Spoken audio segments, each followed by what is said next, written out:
DOJ accuses 4 people of a Yahoo hack. Reid Hoffman joins Microsoft's board of directors, solving Uber's navigation problem, and more. It's Wednesday, March 15th, and this is Crunch Report.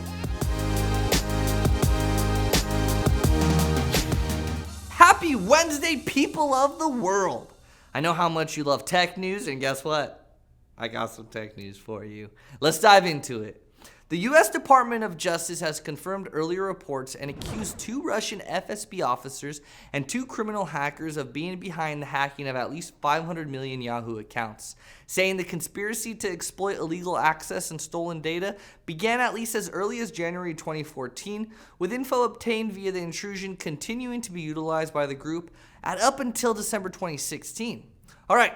Get ready for me to butcher some Russian names. In a summary of the allegations, the DOJ asserts that the FSB officer defendants Dokuchev and Sushchin protected, directed, and facilitated and paid criminal hackers to collect information through computer intrusions in the U.S. and elsewhere, working with co-defendants Bilan and Baratov specifically to obtain access to the email accounts of thousands of individuals. Remember, change your passwords, people. There's the crazy Russian hackers and crazy things happening.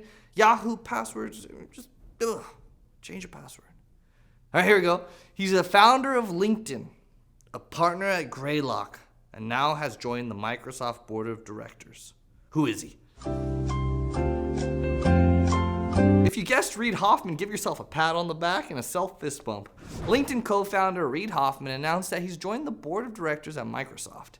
In a LinkedIn post, Hoffman said that his primary job is still as a partner at Greylock, but he's maintained an office next to Jeff Weiner at LinkedIn for the last 9 years. So he's remained very involved. Officially, he was chairman of LinkedIn board.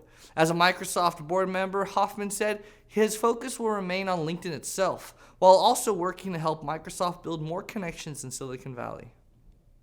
Some really smart Swiss researchers seem to have figured out how to create 3D representations of chips. An improvement on existing imaging technology, designers can now explore chips at a really granular level. Now, I'm not sure if this works with all chips. The paper published today in Nature didn't distinguish between Doritos, Lay's, Ruffles, and Tostitos. But that seems like that could be a major factor. The density of those Tostitos, the extreme local max and min points on Ruffles ridges, and the obfuscating nacho cheese powder on the Doritos. Ouch! I don't envy those researchers. And clearly, they don't envy me because now I have to dig myself out of a completely BS extended commentary about potato chips.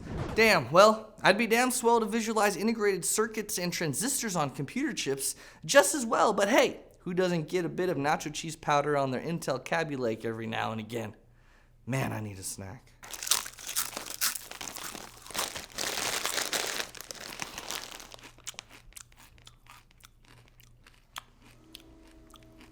How many times have you been in an Uber and gotten drafted into an unwanted rant session about how crappy the Uber app is for drivers?